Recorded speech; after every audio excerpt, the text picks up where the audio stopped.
have a 1.5 flathead, 0 Phillips head spudger, and a T8 Torx. Going to use the flathead to remove these little rubber covers, and then you use the Torx to remove screws here, here, and all of the ones on the front. I've already done that to save time.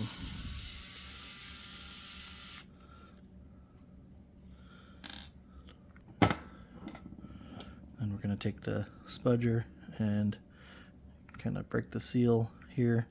Be careful on this bottom corner, there's a wire connecting the battery to the PCB board.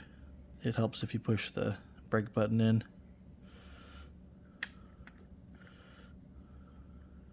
Just kind of be gentle with it. And there's a ribbon cable connecting the LCD, and there's the battery connection. So I'm going to separate that. Be careful as you're removing that, because the posts that the triggers are connected to can break if you're too forceful. And then we're going to unplug the battery cable. There's the battery underneath. This one I've already repaired. I broke one of the posts, but fixed it earlier. And then to remove the ribbon cable, we're going to take the spudger and just move this little flap here gently so you don't damage the ribbon cable.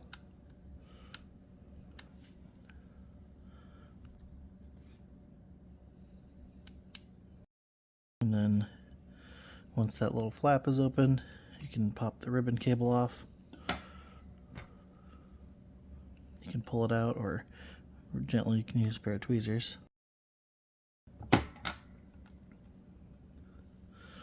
Set that off to the side. Now if you want to paint the metal part, you can pop the plastic piece off here using the back of a spudger. I'm not going to do that right now, but you can pop that right out, and then the rubber cover comes off pretty easily. Just push it out and pull the whole thing out if you need to. But again, I already painted it, so I'm going to push that back together.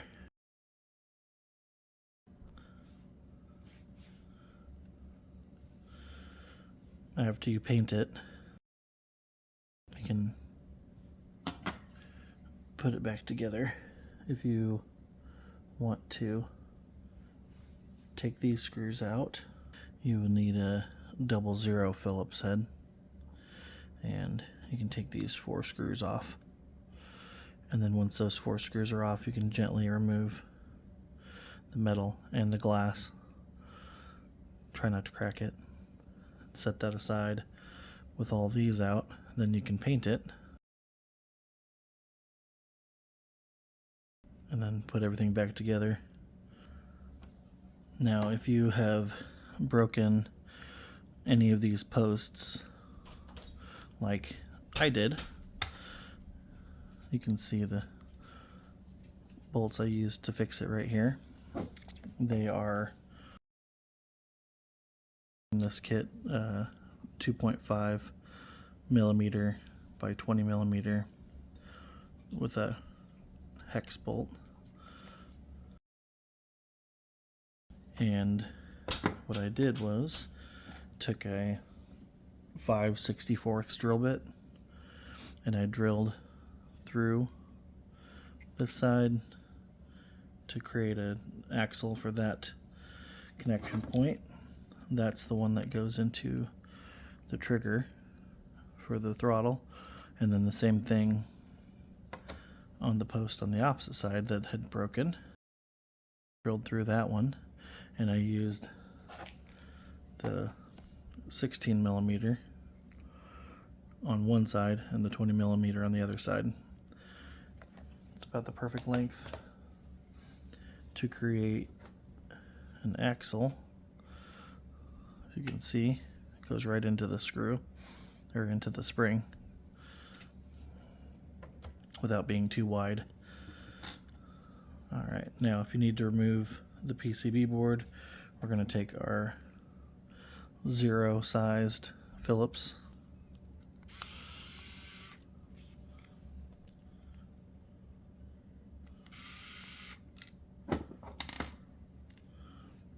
Don't lose the washers. And then underneath here, you can see right here, that little silver disc, that is the vibration plate. That's going to need to come out too, so we can pull from the USB-C,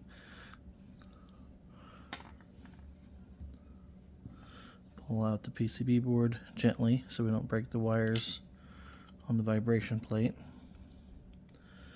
I'm going to take metal spudger, pop that out of its resting place there. Now that that's disconnected, we can set the PCB board off to the side. Now, most common issues here is either the broken axle, or on the opposite side of the trigger is the magnets. There's one on each side here. I'll show you how to take that off. So I'm going to pull on this gently, pop till the spring pops free.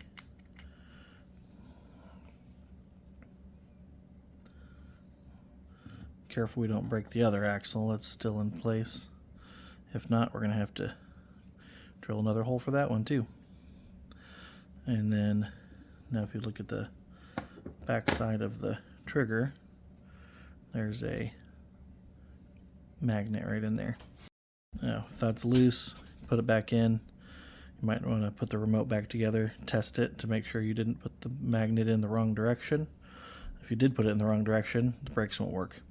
Once I know I have it in the right direction by testing it out, I super glue it in there, and that solves that from ever falling out again. Then we're going to put that trigger back on. This part can be a little bit tedious, and when you're putting it back on, just be gentle that you don't break any of the other clips. So you're going to put that part on first, make sure that the spring threads through.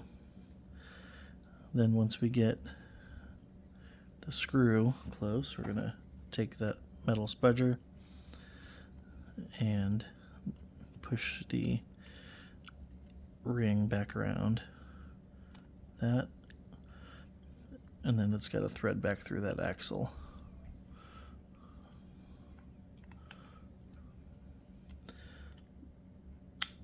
There we go. You can see that it's working again. Same thing, pretty much the same process for this trigger if your magnet's loose. Then we're going to put the PCB board back together so you can see where the vibration plate goes in. Press that in place with the metal spudger. Gently line there's some holes on the back side of the PCB board right here that line up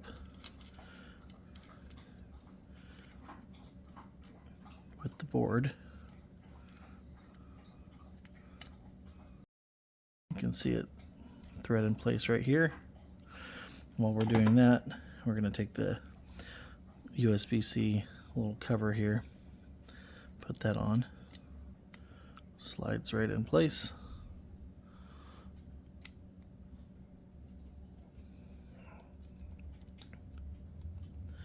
That'll save you some trouble later on if you remember that step. And then we're going to take our 2 screws with the 2 red washers, We're going to go back in here and here. Okay, those are in place. And then the tricky part, well, tedious, maybe not too tricky. Make sure that when you put the ribbon cable back in, the gold contacts are going to be facing down, and it's got to slide in right through here.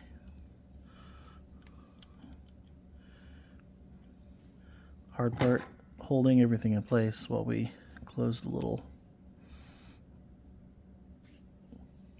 gate. Once that's closed in, got it lucky, got it on my first try. Once that's closed in, gonna line the frame up. You have to push the brake in slightly to get it to go back into place. Okay. We have the dead man switch button. It's going to go back here. And cover. It's going to go back on. Make sure that my new post lines up with the trigger.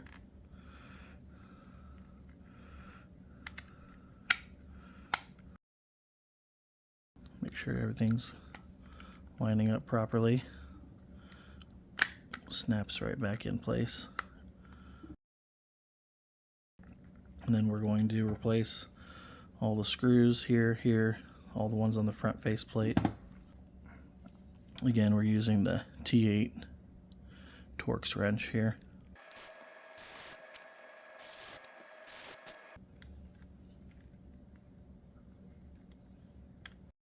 Once all the screws are back in, I'm gonna reinstall the little metal or rubber stoppers that go in the remote here.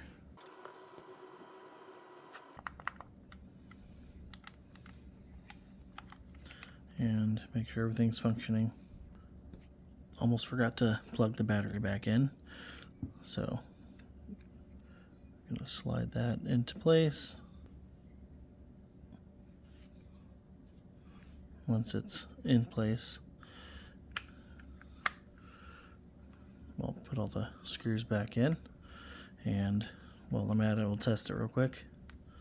Screen comes on, light comes on, everything's working. We can go to trigger setup, calibrate the remote and make sure your trigger's working, make sure your brake is working. That's how you know you put the batteries in, or the magnets in the correct place. If you put the magnets in the wrong place, your brake will be backwards or your trigger will be backwards. So flip them around, put it all back together.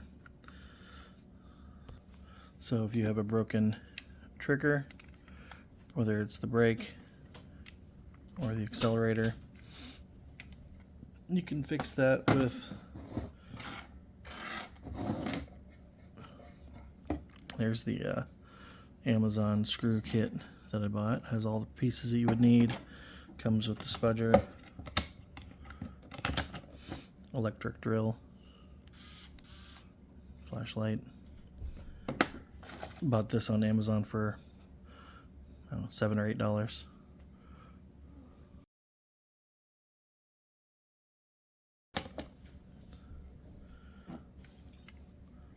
Spent about $7 on a can of paint.